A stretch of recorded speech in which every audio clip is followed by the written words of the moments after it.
প্রিয়জনের মায়া ত্যাগ করে হাড়ভাঙা খাটুনির উদ্দেশ্যে যারা বিদেশ যান তাদের পাঠানো রেমিটেন্সের টাকায় চলে বাংলাদেশ।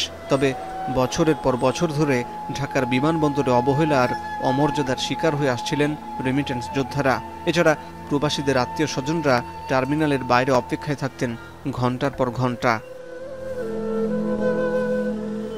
বিদেশ থেকে ফেরা প্রবাসীদের কষ্ট লাঘবে এবার অন্তর্বর্তী সরকার বিমানবন্দরে স্থাপন করল বিশেষ লাউঞ্জ। মাল্টিলেভেল কার পার্কিংয়ের দ্বিতীয় তলায় নির্মিত লাউঞ্জে রয়েছে তথ্য কেন্দ্রের পাশাপাশি সুবিশাল অপেক্ষার জায়গা, শিশু যত্নের ঘর, নামাজের ঘর ও সুলভ মূল্যের ক্যাফেটেরিয়া সহ বিভিন্ন সুযোগ সুবিধা।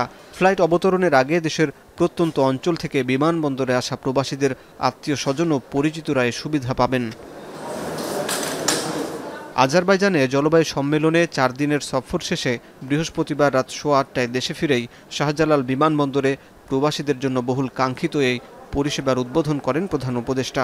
এ সময় তিনি বলেন, প্রবাসীদের আরামদায়ক যাত্রার ব্যবস্থা করাই সরকারের লক্ষ্য। আস্তে আস্তে আরো সংস্কার হবে, যাতে করে এটা পুরো জিনিসটা আপনাদের কাজে লাগে এবং আপনারা স্বস্তি পান।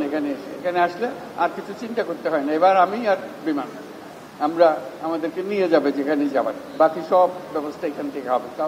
কাউকে দুশ্চিন্তার মধ্যে থাকতে হবে না। যোগাযোগ যা করতে হয় এখানে বসে করবেন, এখানে বিমানবন্দরে যে আনুষ্ঠানিকতা আছে যেগুলো করতে হয় সেগুলোও করবেন, যাতে করে সহজে আপনি যান। আপনার মাথার থেকে দুশ্চিন্তার ভারটা তুলে নেওয়া হলো এটার উদ্দেশ্য। এর আগে সোমবার বিমানবন্দরের অভ্যন্তরে বিদেশগামী প্রবাসীদের জন্য প্রবাসী লাউঞ্জ উদ্বোধন করেন প্রধান উপদেষ্টা। সেদিনই ফেরত আসা প্রবাসীদের জন্য এমন ব্যবস্থা বাস্তবায়নের নির্দেশ দেন। উদ্বোধনকালে সেই গল্প তুলে ধরেন ডক্টর ইউনূস। এটা তো বিমানবন্দরের ভেতরে, বাইরে যারা প্রথম যখন আসে তখন তারা কোথায় যাবে, কি করবে সেটাও বুঝতে পারে না। বিশেষ করে এক একজন এক এক সময় আসে, একদিন আগে চলে আসছে বা সারাক্ষণ বসে আছে কখন প্লেন ছাড়বে, সঙ্গে 2-4 জন পরিবারের সদস্য এসছে।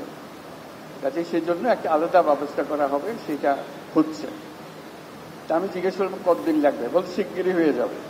ওই শিগগিরই মানে কত শিগগির বলতে বলতে তখন বলছে, আমি বললাম যে ঠিক আছে, আমি আসার পথে ওটা দেখে যাব। এদিকে অন্তর্বর্তী সরকার গঠনের পর থেকেই রেমিটেন্সের পালে হাওয়া লেগেছে। গত 3 মাসে প্রবাসীদের কাছ থেকে $700 কোটি বেশি রেমিটেন্স এসেছে দেশে। হাসিব বিল্লাহ, এখন, ঢাকা।